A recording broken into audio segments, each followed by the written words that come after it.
Yesterday, I met with veterans from the Gulf War from 1990. They complained that they have difficulty being heard by your government. They want to be recognized as those who fought in the Korean War. These veterans who served our country are not receiving the same benefits as those who fought in Korea, for instance.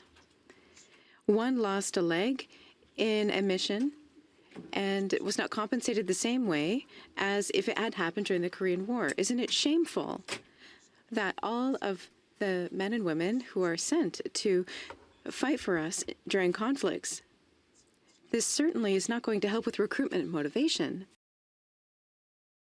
Minister Blair. Much for Senator, and let me also acknowledge the service of all of our veterans, including, of course, those who fought in the Persian War in 1990 and in subsequent conflicts around the world. And I've also met with those same veterans. I believe it's the same ones. Terrific group of people. And we spent a lot of time talking about their experience. And I was able to explain to them. I've also appeared quite recently before the Veterans Affairs Committee and testified about the difference between the two pieces of legislation that govern benefits for members of the Canadian Armed Forces in different conflicts.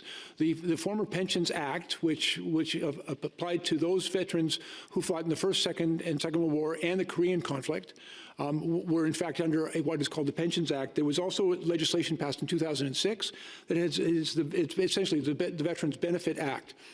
I want to acknowledge to you, it does not have exactly the same benefits, but there is great parity between them. And in the example you cited, and I discussed with those same veterans that you did, about a person who lost their foot. Under the previous act, everybody got exactly the same amount of money for a lost limb. Under the new act, there's an acknowledgement that the impact of losing that limb goes far beyond just simply writing a check and you get this much money for the leg. It talked about income replacement, other ongoing services, other types of injury supports that people require.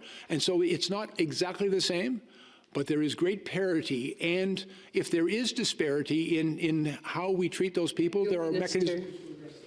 Thank you, Minister. Senator Dagenet. These veterans from 1990 served Canada.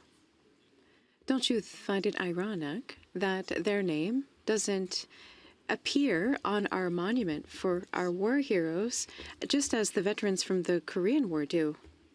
Since 2012, we've had a monument to honor horses, mules, and dogs, and pigeons that helped our soldiers in times of war. Yes. Yeah. I think commemoration, acknowledgement, and respect for their service is absolutely essential. So I'm going to agree vigorously with you that we need to do a better job of acknowledging their service. But one of the challenges I face, and somebody said, well, can't you just retroactively declare a war? And of course, as a Minister of Defense, I do not have that authority. And in fact, Canada has not declared a war since 1945 when the original the Geneva Conventions were signed. The only authority that I possess as the Minister of National Defense is either to declare under the Veterans Benefits Act a particular conflict as either a special duty operation or a special duty locale. So I can identify it as special duty and have done it, and my predecessors have done it frequently for a wide variety of conflicts. But one of the concerns expressed by those veterans is Minister. Thank you, Minister.